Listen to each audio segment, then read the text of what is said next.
Селям алейкум, хайрлах шамлар. Вітаю в ефірі телеканалу АТР. Ви дивитесь программу «Бугунь». В студии для вас працює я, Гульсум Халилова, и гость нашей студии, председатель Меджлиса крымско-татарского народа Рифат Чубаров. Рифат ага, селям алейкум, вітаю вас, хайрлах шамлар. Хайрлах шамлар, доброго вечера всем. Рифат ага, я бы хотела начать нашу беседу с Крыма, с новостей из Крыма. Как известно, российские оккупанты перекинули с Челябинской области инженерное подразделение, которое преодолело порядка 2000 километров для того, чтобы приехать в Крым и там укреплять позиции российских оккупантов, строить фортификационные сооружения, рыть траншеи и так далее. И вот на днях также было опубликовано любительское видео крымчанина, который на побережье Кезлева, Евпатории, снимает, как российские оккупанты перекопали весь практически Кезлевский берег, и там оборудуют берег, значит, разными фортификационными сооружениями, роют траншеи и так далее. Как вы оцениваете активизацию в последнее время именно таких действий российских оккупантов? Москва дуже поспішає у такому побудові фортифікаційних укріплень в Криму. Вона цим вже займається декілька місяців з минулого року. Практично по всьому північному Криму вже відбудовані такі споруди, вони їх укріплюють, заливають бетоном. Таке враження, що вони впевнені, що це буде якийсь такий фронтальний наступ, як у Другій світовій війні. Мені здається, що форми звільнення Криму, вони будуть визначатися не очікуваннями російських окупантів, а діями Збройних сил України.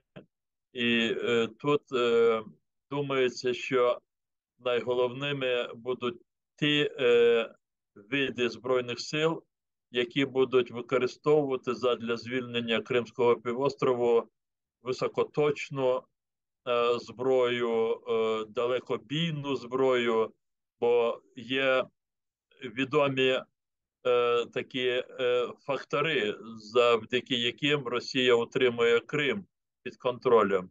Ми про це з вами вже неодноразово говорили. Це міст через Керченську протоку.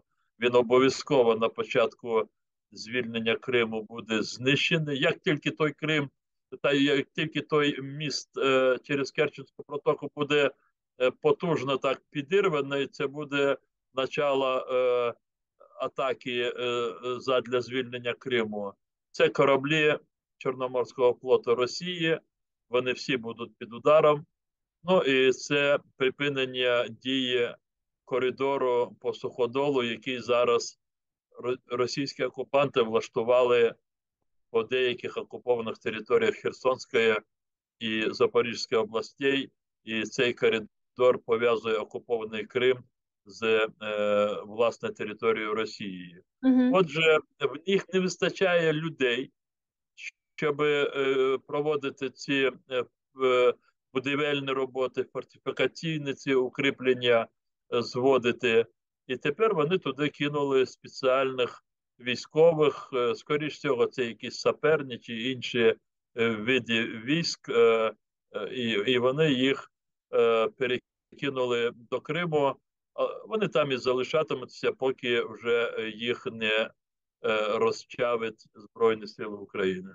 Ну, такое складывается впечатление, учитывая, что они оборудуют фортификационные сооружения на западном и северном побережье Крыма. Такое ощущение, что они готовятся к высадке украинской десантуры на полуостров. Хотя мы знаем, что из уст многих украинских политических, военных непосредственно аналитиков, которые говорят, что основной замысел военной деоккупации полуострова как раз заключается в том, что будут нанесены постоянные удары с помощью дальнобойного вооружения по группировкам российских военных и воинских частей на территории полуострова.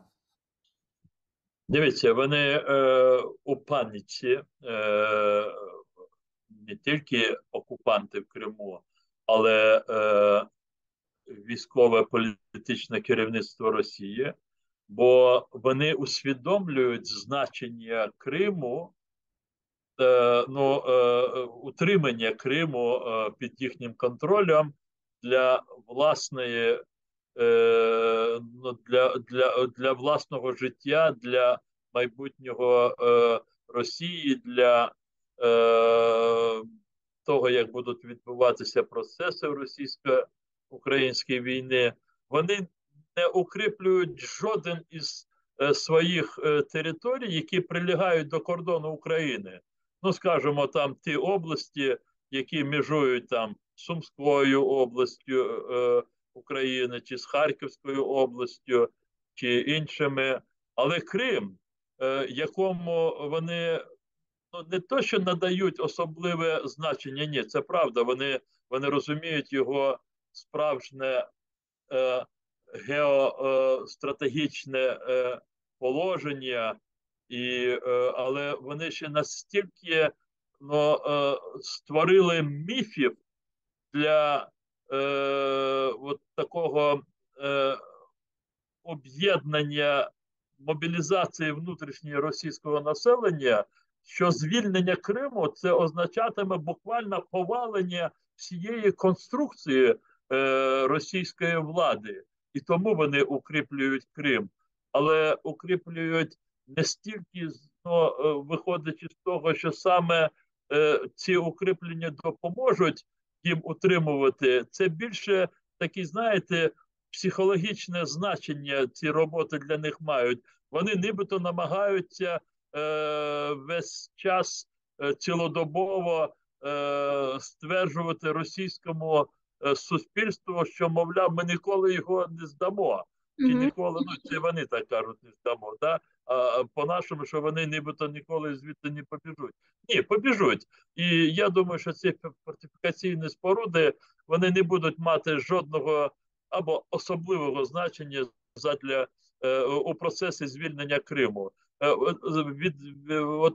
Зведення цих укріплень це більш такі психологічні прийоми, які задіяла російська влада. Совсем недавно, наверняка вы видели заявление секретаря Совета национальной безопасности и обороны Данилова Алексея, который сказал, что нужно уже рассмотреть приоритеты деоккупации, стратегии деоккупации полуострова. Я напомню нашим зрителям, что до широкомасштабного вторжения Российской Федерации в Украину стратегия деоккупации полуострова предусматривала в первую очередь освобождение Крыма от российских оккупантов политико-дипломатическим, исключительно политико-дипломатическим путем. Однако военный путь деоккупации также не оставляли в периферии. Он был, но о нем так часто не говорили. Зачастую Украина фокусировалась на политико-дипломатическом пути возвращения. И вот совсем недавно Алексей Данилов сказал, что нужно рассмотреть приоритеты стратегии деоккупации. Как вы понимаете заявление секретаря Совета национальной безопасности и обороны? Я просто нагадаю вашим глядачам все те, що пов'язано зі стратегією деокупації та реінтеграції Криму. Початок березня 2021 року Рада національної безпеки і оборони схвалює цю стратегію. Я пам'ятаю це засідання, оскільки і пан Мустафа Джемілєв, лідер кримтатарського народу, і я, як голова Меджлісу кримтатарського народу, ми приймали участь в тому засіданні Ради національної безпеки оборони України, а до того члени Меджлісу кримтатарського народу приймали участь у підготовці проєкту цієї стратегії. Тоді вона була схвалена. Потім трошки через декілька тижнів президент України в кінці березня того ж 2021 року схвалив цю стратегію деокупації і реінтеграції Криму своїм власним указом і доручив уряду розробити план по реалізації цієї стратегії і виконувати цей план. І так воно було в вересні, уряд схвалив такий план. Ви абсолютно праві, що та стратегія на момент схвалення, вона враховувала ті підходи щодо Криму, які домінували не тільки тут в українському середовищі, в українському суспільстві, але серед наших партнерів. Я нагадаю, що в 2021 році ще відбувся установчий саміт Кримської платформи. І це було 23 серпня 2021 року. І тоді учасники того Кримського саміту, а їх тоді було 43 держави і 3 міжнародних організації, вони тоді прийняли декларацію Кримської платформи. І я тепер це говорю, не називаючи країни, але деякі країни, які приєдналися до Кримської платформи, вони не наважувалися підписати цю платформу, якщо би там не було би, знаєте, так дуже чітко вказано на те, що звільнення Криму буде відбуватися у мирному діалозі з Росією. Мгм. І тоді, задля того, щоб ці країни задовольнити, ну, скажімо так, українська сторона погодилася на таке формулювання, і там, якщо хтось зараз підніме той текст Кримської декларації, заяви учасників Кримської декларації, там буде таке речення.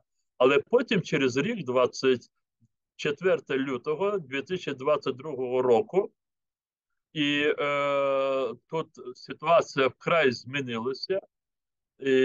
Повномасштабне вторгнення російських військ, запекли бої, ракетні обстріли, вбивства тисячі людей, захоплення великої частини території, значної частини території України.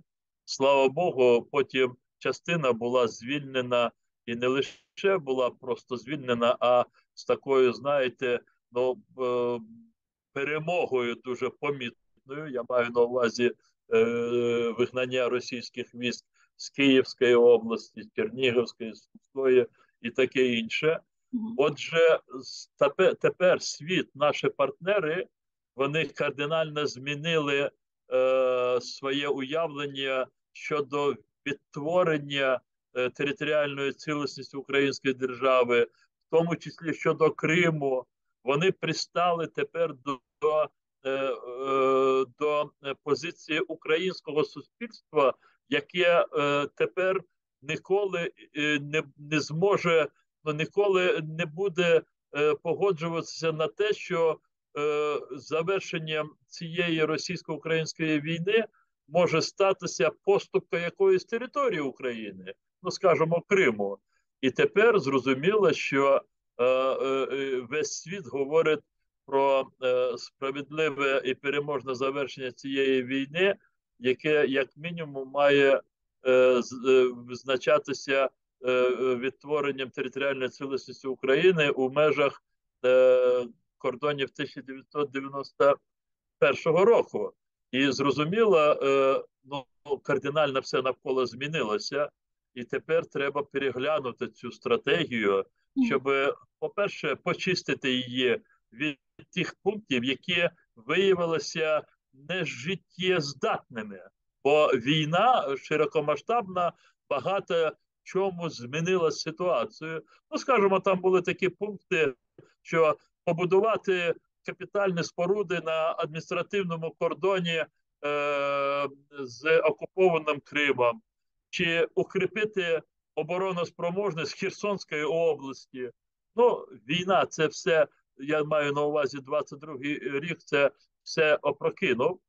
І там багато є таких моментів, від яких треба позбавитися, або переформулювати, переакцентувати завдання, змінити завдання, які ставляться в цій стратегії. І головне, те, що ви сказали, я довго відповідаю, але це я хочу пояснити вашим глядачам, наскільки кардинально все змінюється в цьому світові. І тоді, якщо іноді здається, що все настільки так сумно, що не можна щось пробити, але треба завжди намагатися. І ситуація сама обов'язково надаватиме шанс. От зараз Україна отримала всі шанси Правда, я знову повторюю, Мгм. через дуже великі випробування, через трагічне випробування, через смерті тисячі людей. Але Україна тепер отримала шанс на звільнення всіх своїх територій, і зрозуміло, що стратегія деокупації і реінтеграції Криму вона потребує змін. І пан Олексій Данилов, секретар Ради національної безпеки і оборони, говорить саме про це. Найближчим часом будуть розглядатися різні пропозиції. До цієї роботи буде залучений і Меджліс кримськотатарського народу. Ми це вже сьогодні обговорили з секретаріатом Ради національної безпеки і оборони України. Ну а вы для себя уже определили приоритеты по деоккупации полуострова? Дивіться, ми для себе маємо пріоритети. Про деякі з них ми говорили при першому розгляді і ствердженні цієї концепції. Деякі з них будемо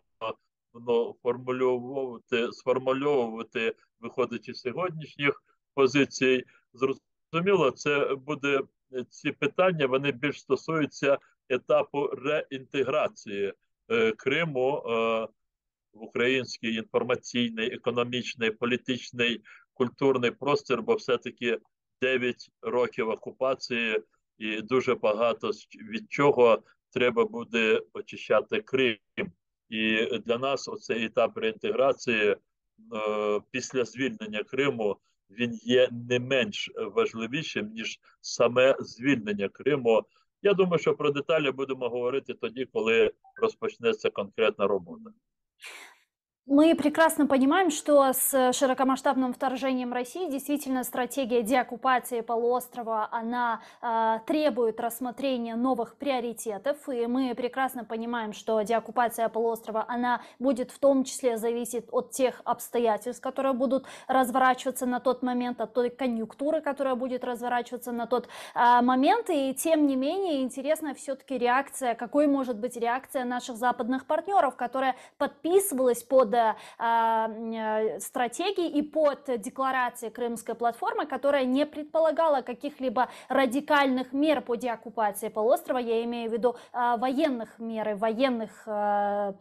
военного пути деоккупации полуострова, а исключительно политико-дипломатического. Как вы думаете, какой может быть реакция наших партнеров? Ну, дивіться, все те, що стосується еволюції, підходів, оцінок, позицій, я завжди до цього відносився позитивно. Бо я не відношусь до тих людей, скажімо, які через 10, 15 чи 3 роки, коли вони не знали, як буде вирішуватися це чи інше питання, а коли знаходиться якийсь вихід, бо ситуація змінюється, і ця людина каже: о, я ще тоді це знав, чи я це говорив. Як правило, реалісти, а ми маємо бути реалістами, що не заважає нам, ну, скажімо, планувати і намагатися здійснювати те, що є поки що за межами реальних можливостей. І завжди треба мати ідеї і плани, які більше, ніж наша реалія, якщо це мова йде про відновлення, відтворення справедливості.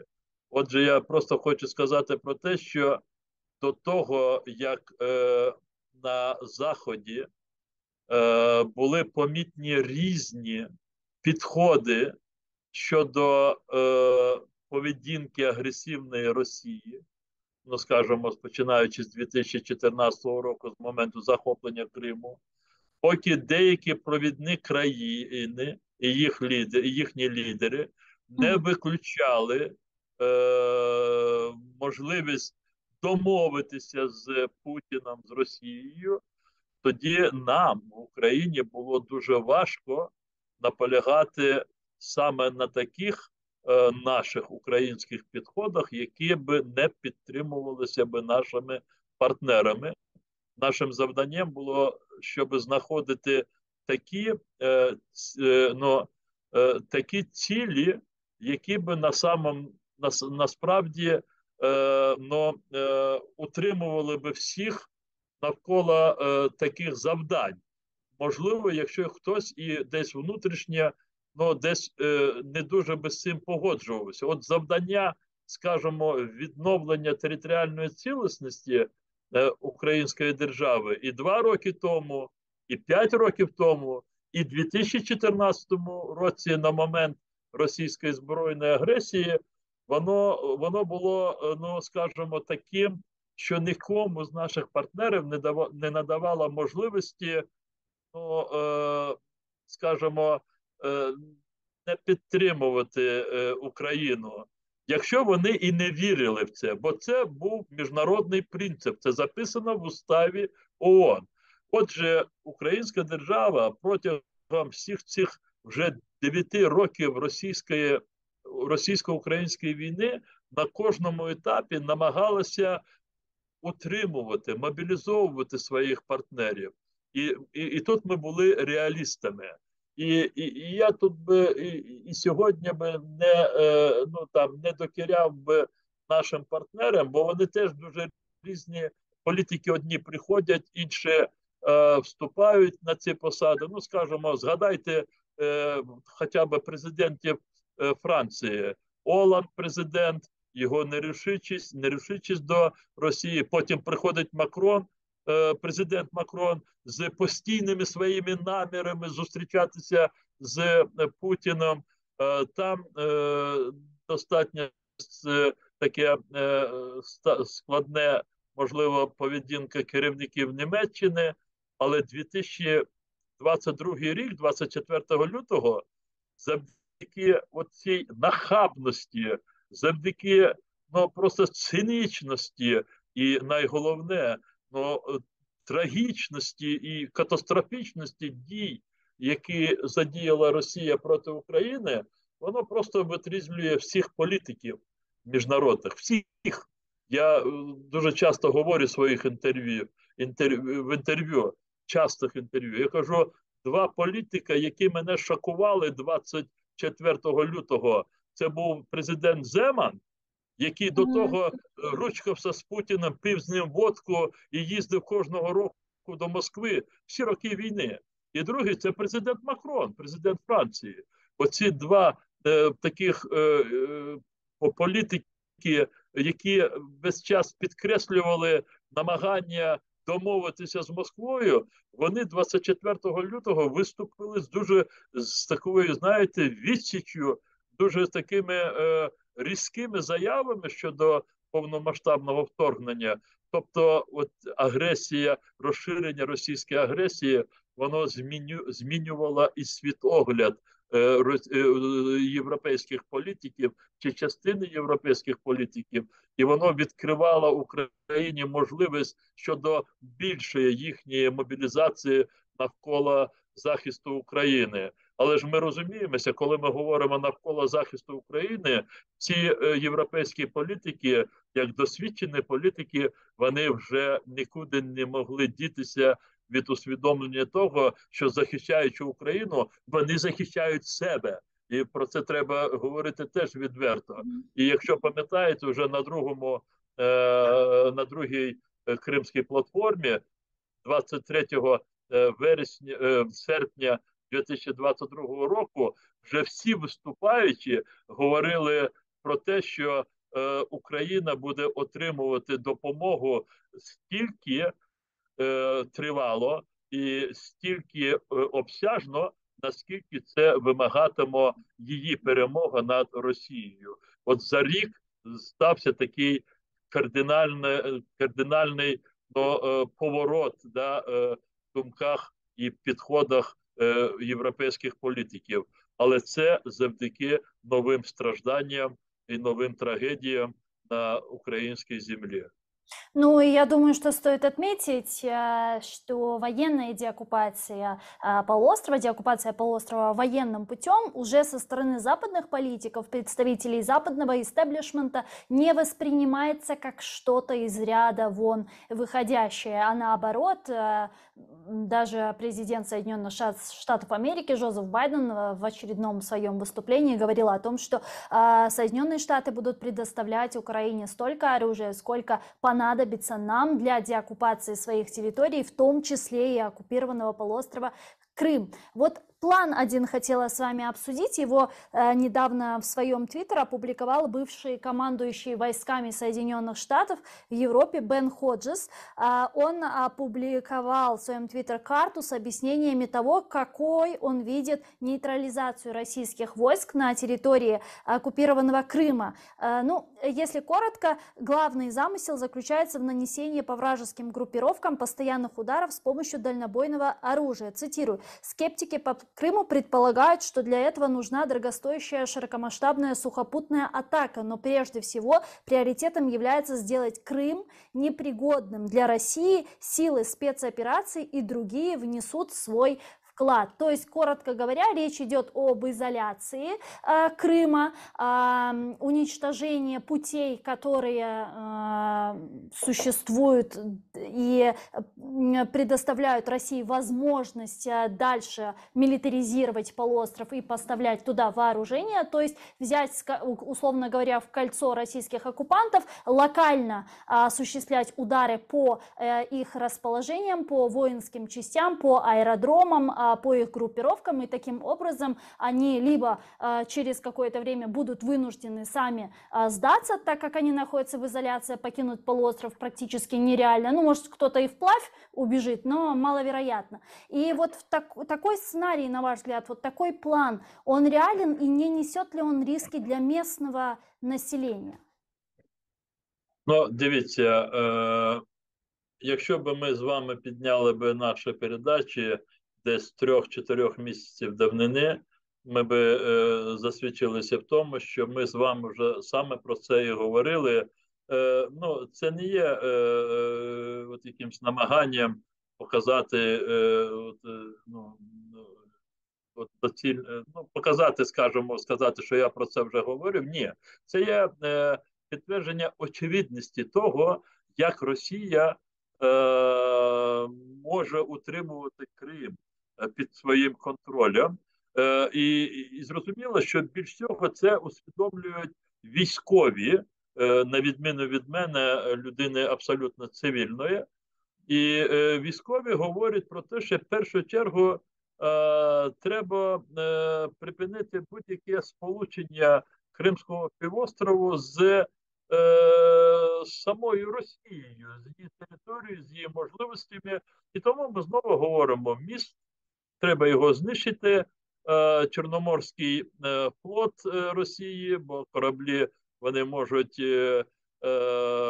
набирати зброю і все-таки інше відновлювати свою діяльність в відповідних портах, які є на території самої Росії. Тепер, от з того, що ви говорили, до них можна і треба надавати різні військові об'єкти, які розміщені в Криму з сучасним озброєнням, ну, скажімо, ракетно-зенітні комплекси, і коридор, який є зараз між окупованим Кримом і Росією по суходолу через окуповані Херсонську і Запорізькі області. Таким чином, тут абсолютно все воно дуже співпадає. Якщо ці фактори будуть прибрані, то я просто, мені хочеться так думати, я так думаю, що ми зможемо запобігти таким фронтальним бойовим діям на території, власне, півострову, стикненням військових Збройних сил України і російської армії, яка нібито буде захищати, утримувати Крим під своїм контролем. Мені здається, ми цього можемо уникнути. Але знову ж, все покаже хід війни. Але на що я звернув увагу останні тижні, бо дійсно кожного дня ми намагаємося починати день з моніторингу нових оцінок і нових прогнозів щодо Криму, які є публічними з боку військових експертів. Мгм. Дуже важлива оце така примітка військових експертів. І тут ми можемо говорити, що останні тижні переважною думкою є те, що звільнення Криму це є таким своєрідним стратегічним ключем для звільнення і інших окупованих територій України. Це дуже важливе доповнення. І мені здається, саме з такого підходу будуть визначатися подальші дії, співпраця Збройних сил України і наших партнерів, в тому числі щодо постачання сучасних видів зброї. І це вже справа воєнних. Я не хотів би тут глибоко, скажімо так, залізати. Ну, а что касается местного населения полуострова, коренного народа полуострова, то есть можем ли мы уже сейчас призывать наших граждан, проживающих на территории Крыма, а именно тех, кто проживает рядом с российскими военными частями, аэродромами и так далее, перемещаться в более безопасные районы полуострова? Я декілька днів тому просто переглядав ту переписку, яку я вів з багатьма кримськими татарами, які проживали на материковій частині України минулого року перед цим вторгненням повномасштабним. Я не пам'ятаю, чи ви були в цій групі, чи ні. Ми багатьох туди включали. Це була відкрита така група, відкрита для спілкування, а не для Фейсбуку. І ми там весь час говорили про те, що не весь час, а як наступала ця тривога, що треба на всякий випадок бути готовими до вторгнення. Хоча ми в це не дуже вірили. Я по собі можу сказати. Ми розумілися, що вторгнення може бути десь на півдні України або на сході, там, де вони закріпилися в тих псевдоутвореннях. Але що вони одразу будуть бомбардувати всю територію України, це не хотілося вірити. Хоча ми кожного дня говорили, що треба збирати тривожні валізи, що треба тримати документи при собі, гроші, треба бути готовими евакуювати дітей. Це коли ми говорили про материкову Україну, бо виглядало, що в якійсь її частині піде розширення російської агресії. Сьогодні я бачу на російських пабліках подібні інформації, інфографіки, якісь такі, знаєте, зображення щодо тривожних валіз вже, скажімо, на Поволжї. В Казані вже казанські телеграм-канали в Казані, вони вже розширяють таку інформацію, що, мовляв, на всякий випадок населенню треба бути готовими до надзвичайних ситуацій. І якщо ви подивитеся ті інструкції, які містяться в цих таких пам'ятках, вони майже один до одного те, що тут в Україні населення себе готувало. Чому я це так говорю довго? Знаєте, йде війна.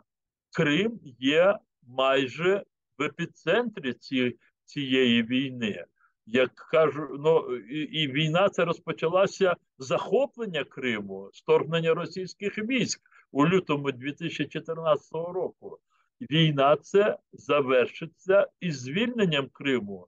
Нам не уникнути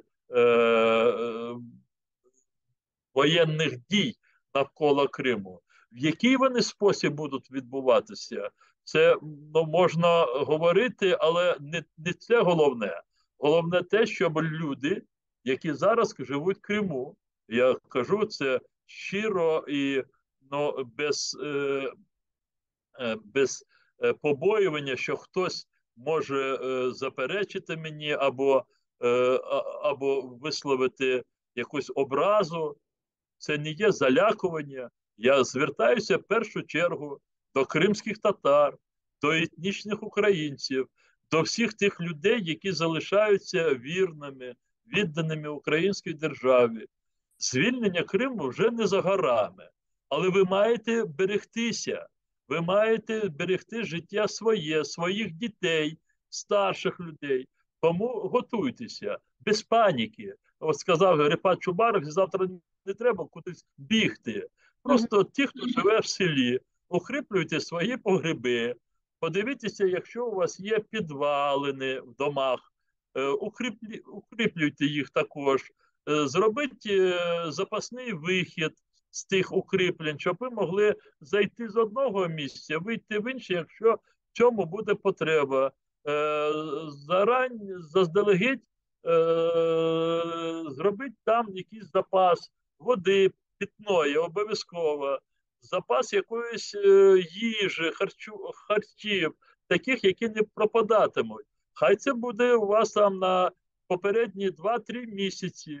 Якщо буде потрібно оновити їх, знову оновити. А поруч, там, де ви спите, завжди тримайте от все те, що пов'язано з документами, ну, з якимись там дуже для вас дорогими, не з точки зору коштовності. Повірте мені, коли прямі воєнні дії, коштовності не мають значення, але те, що для вас пам'ятне, дороге, і документи, все це майте на увазі. Ті, хто живуть в містах, багатоповерхівках, заздалегідь дізнавайтеся, де ці бомбосховища. Зробіть цей маршрут, покажіть дітям, це все нормально, але не панікуйте. Я впевнений, що багато чого зможемо уникнути, але на всякий випадок, щоб ви абсолютно орієнтувалися тоді, коли почнеться пряме звільнення Криму. Не дивіться на цих окупантів. Вони знають одну дорогу, і вона їм відома. Вони будуть бігти в сторону Керчі, щоб встигнути перебратися через міст, через Керченську по мосту, через Керченську протоку. Ми не впевнені, що в той момент, коли вони будуть бігти, що цей міст ще буде працювати. Тому ми їм радимо, на відміну від тих людей, які очікують Україну, колаборантам і окупантам ми радимо, щоб вони вже зараз перебиралися на свою землю, в ту Росію. І хай вони там вже і далі живуть, залишивши нашу рідну землю, наш Крим. Рифатага, и вот такой вот вопрос, который поступает нам от наших зрителей, и попросили вот у вас спросить вообще ваше мнение по этому поводу. Вот совсем недавно, некоторое время назад, я бы сказала, российские пропагандистские телеграм-каналы и некоторые там определенные украинские телеграм-каналы стали публиковать видео, которое якобы было снято в Крыму неким движением «Атеш», что в переводе с крымско-татарского означает «огонь», которое ориентировано на освобождение полуострова от российских оккупантов. Там совсем недавно 4, если я не ошибаюсь, там, мужчин вооруженных с автоматами, понятно, в балаклавах, опубликовали видео, что вот они якобы ждут вооруженные силы Украины и готовится некое партизанское движение по освобождению полуострова от российских оккупантов. И эту группировку они вот называют группировкой «Атеш». Как вы воспринимаете эти новости, как бы вы прокомментировали это? Дивіться, під час війни розповсюджується дуже багато новин, тверджень, я не знаю, намірів. До всіх них в першу чергу треба відноситися з певною такою, ну, мірою філософії, філософічно, бо причинами з'явлення таких новин, намірів, планів, тверджень можуть бути причини різні. Що стосується до рухів, які закликають вас до того, щоб ви з ними поділилися своїми інформаціями про себе, чи про ті дії, чи наміри, які є в ваших головах, чи те, що ви плануєте здійснити, я тут всіх закликаю бути всіх максимально обережними. Я, скажімо, ну, щоб бути просто зрозумілим і спрощеному такому, для спрощеного розуміння, я ніколи не даю дані про себе тим, хто мені пише в Фейсбук, каже, я такий-то, такий-то, от пане Ріпате, ми зробимо те-то, те-то, дайте нам наказ, чи скажіть нам, з ким зв'язатися і таке інше. Ну, це все непрофесійно. Ну, до Меджлісу ж теж багато хто звертається. Мгм. В той же час ми не відкидаємо певні форми такої публічної діяльності, які привносять окупантам дискомфорт.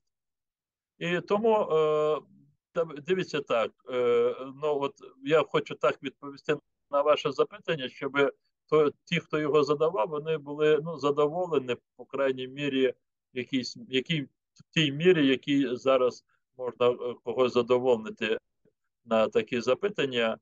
Тому, якщо у когось є конкретне питання щодо власної поведінки, щодо власних дій, щодо можливо організації з іншими людьми, краще знайдіть спосіб зв'язатися з нами, але щоб ви були впевнені в тих каналах, і ми вам тоді, якщо ми зможемо вас ідентифікувати, це дуже важливо. Ми ні з ким не працюємо з тими, кого ми не можемо ідентифікувати Мгм. особисто. І якщо ми зможемо ідентифікувати, ми з вами будемо на таких комунікаціях. А все інше слідкуйте, аналізуйте, але дійте в такий спосіб, щоб максимально могли забезпечити свою безпеку і безпеку своїх рідних. Це обов'язково. И вот буквально 3-4 минутки до завершения нашего эфира. Вот такой вопрос. Вы сказали, что деоккупация полуострова уже не за горами. Я думаю, что это многим очевидно, но мы понимаем, что Крым для Путина это такая вот сакральная, скажем, территория. Они ее там называли непобедимым авианосцем, да, если я уже не помню эту формулировку. И здесь возникает, соответственно, вопрос, а как вы думаете, вот когда будет осуществляться уже деоккупация полуострова, где может быть на этот момент Путин? Потому что некоторые эксперты говорят, ну вот, Саддам Хусейн там напал на Кувейт, там оккупировал какую-то часть, собралась западная коалиция, прогнала Саддам Хусейна, и режим Саддам Хусейна какое-то время после разгрома в Кувейте, в Аль-Кувейте продолжал существовать. Такое может быть с Путиным, как думаете? Ну, порівнювати Ірак часів Саддама Хусейна і потенціал сучасної Росії, це ну, не дуже правильно, але і тим не менш західним країнам довелося задіяти дуже багато зусиль і сил для того, щоб звільнити окуповані Іраком території інших держав. Це правда. Ну, в нашому випадку маємо виходити з того, що ну, час Путіна він вже ну, вичерпався. І не тому, що, скажімо, ми от так йому встановлюємо. Він сам собі визначив цей час, і в нього вже немає абсолютно іншого виходу для того. Ну, для нього немає зовсім вже інших якихось там поведінок, які би змінили його долю. Його доля вирішена. Це буде правильніше, ніж сказати час. А скільки той час залишився в нього, це покажуть от дії. Але доля його, вона вже для нього абсолютно і для нього зрозуміла, і для всіх інших зрозуміла. Він вже не жилець на цьому світові. Це абсолютно. Якщо він якщо він і буде на лаві підсудних міжнародного трибуналу, і він отримує пожиттєво, але я дуже надіюся на те, що він і до тієї лави не дотягне. А як це буде? Чи йому допоможуть його оточення покинути цей світ, чи він сам нарешті застрілитися? Я ну, не хочу зараз на це гадати. Чи буде продовження от амбіцій агресивних Росії після того, як буде скинутий чи вбитий Путін? Я думаю, що якщо і буде, то дуже короткий термін. Бо питання не в тому, чи буде існувати режим, а за рахунок чого він зможе існувати. І хто би там що не говорив, наскільки би Росія зараз не намагалася показати, що її потенціал невичерпний, це абсолютно неправда. І як тільки піде такий дисбаланс влади, всі регіони будуть